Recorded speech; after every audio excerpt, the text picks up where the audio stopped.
सबसे पहले आपका स्वागत है टुगेदर वी इम्प्रूव पे। तो आज हमारे साथ है मंगेश जी, जिनकी एबेकस एकेडमी है और काफ़ी सारी वैल्यू प्रोवाइड करते हैं, लोगों को काफ़ी सारी चीज़ें देते हैं और उनकी लाइफ से आपको काफ़ी कुछ सीखने को मिलेगा। तो चलिए शुरू करते हैं।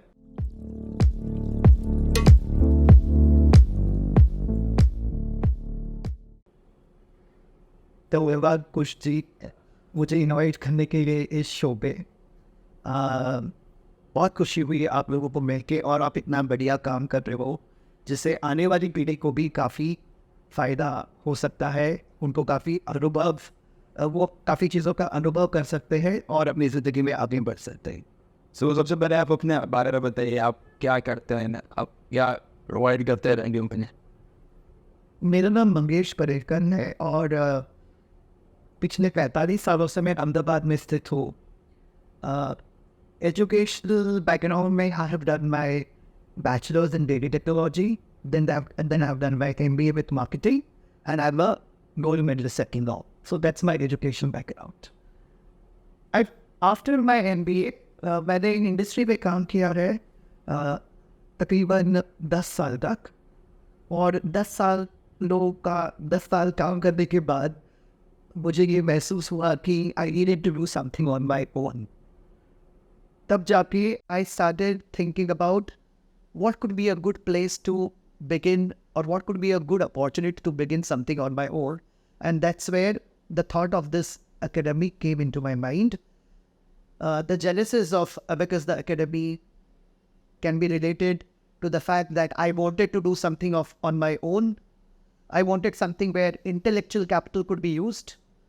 I wanted to start a venture where minimal capital expenditure was involved. And I also wanted to work in a field where there was a gap in the market at that point of time.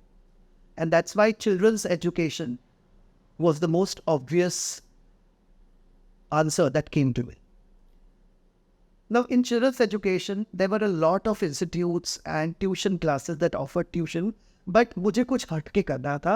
So I didn't want to go to the conventional way of imparting education, or subject education through tuitions. So I thought of something else, and I decided that my academy would actually get into better things, new things which have never been tried before. So I started with the general knowledge and a quizzing club, and it was for the first time in Ahmedabad that somebody was actually getting into quizzing, because Ahmedabad as such was not a city which was there on the quiz circle map of India. And I worked very hard in the initial years to get children and parents interested in quizzing.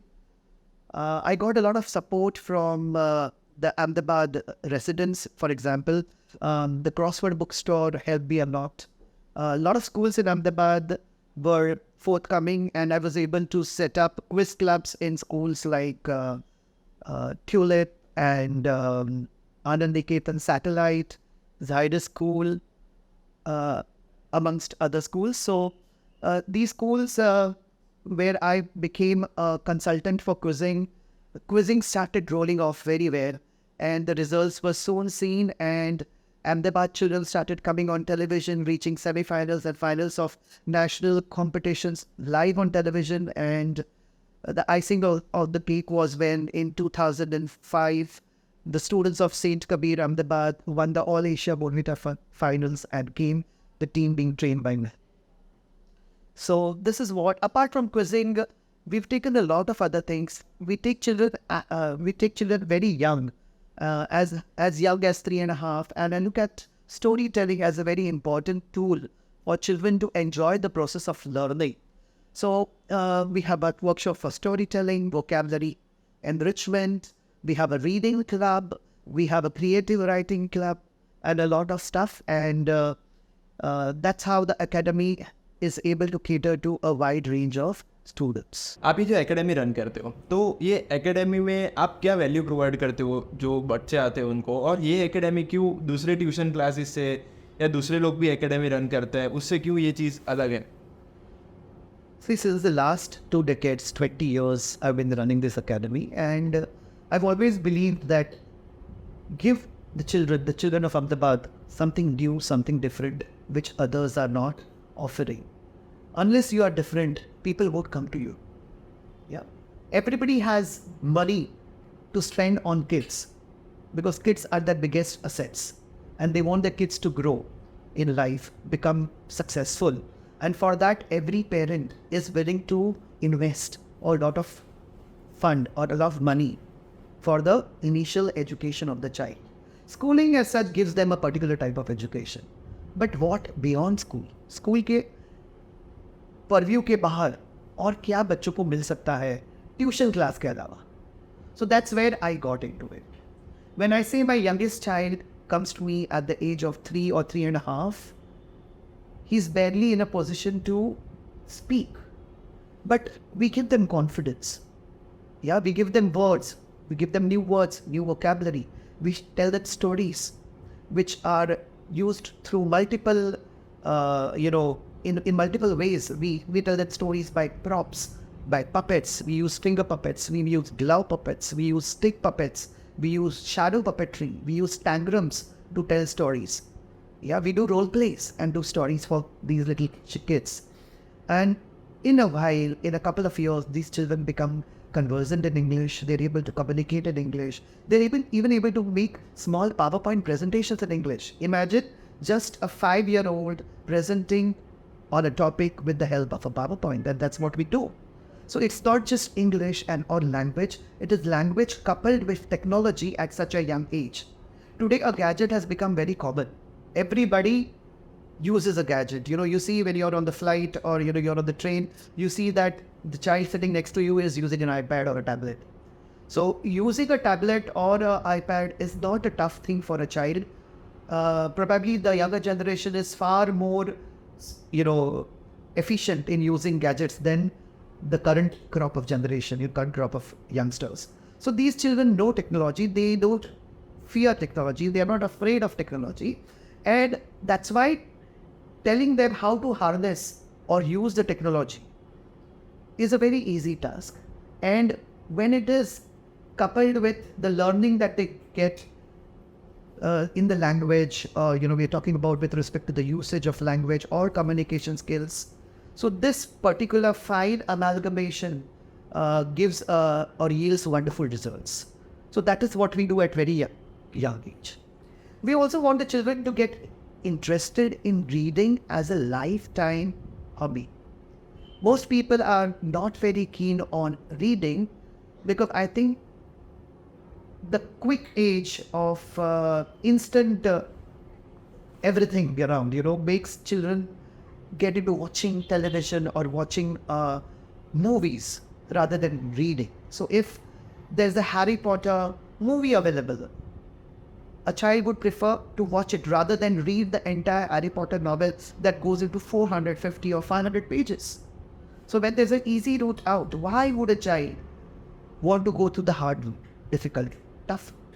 So that's where we come in. We make the children habituated to reading. The reading club makes them understand what is good reading, not just reading in your mind, reading loudly, reading with the right pronunciation, the right body language, the right modulation of voice. We make them get into use of dictionary, understanding new words, understanding what they mean, in what context they can be used. We expose them to different genres of literature. Fantasy क्या है, mystery क्या है, autobiography क्या है, biography क्या है, fiction क्या है, non-fiction क्या है. इन सब पहलुओं को हम बच्चों को एक्सपोज करते हैं ताकि उनको पता चले कि जब वे 9 साल या 10 साल के हो तो कौन सा जॉनर उनको पसंद है, कौन से जॉनर में कौन से ऑथर्स उनको पसंद है, और इस तरह से उनकी दिलचस्पी दिलचस्पी बढ़ती है और वो उसी एरिया में और उसी ऑथर के साथ आगे पढ़ते पढ़ते रीडिंग के लिए पैशनेट होके उनके लिए एक हॉबी बन जाती है. मैं बच्चों के साथ कल ही बात कर रहा था and I was discussing that India got unprecedented 107 medals at the Asian Games this time. First time we crossed the 100 medal barrier. But sadly, when you look at the statewise distribution of the medals, not a single medal, either gold, silver or bronze, comes from Gujarat.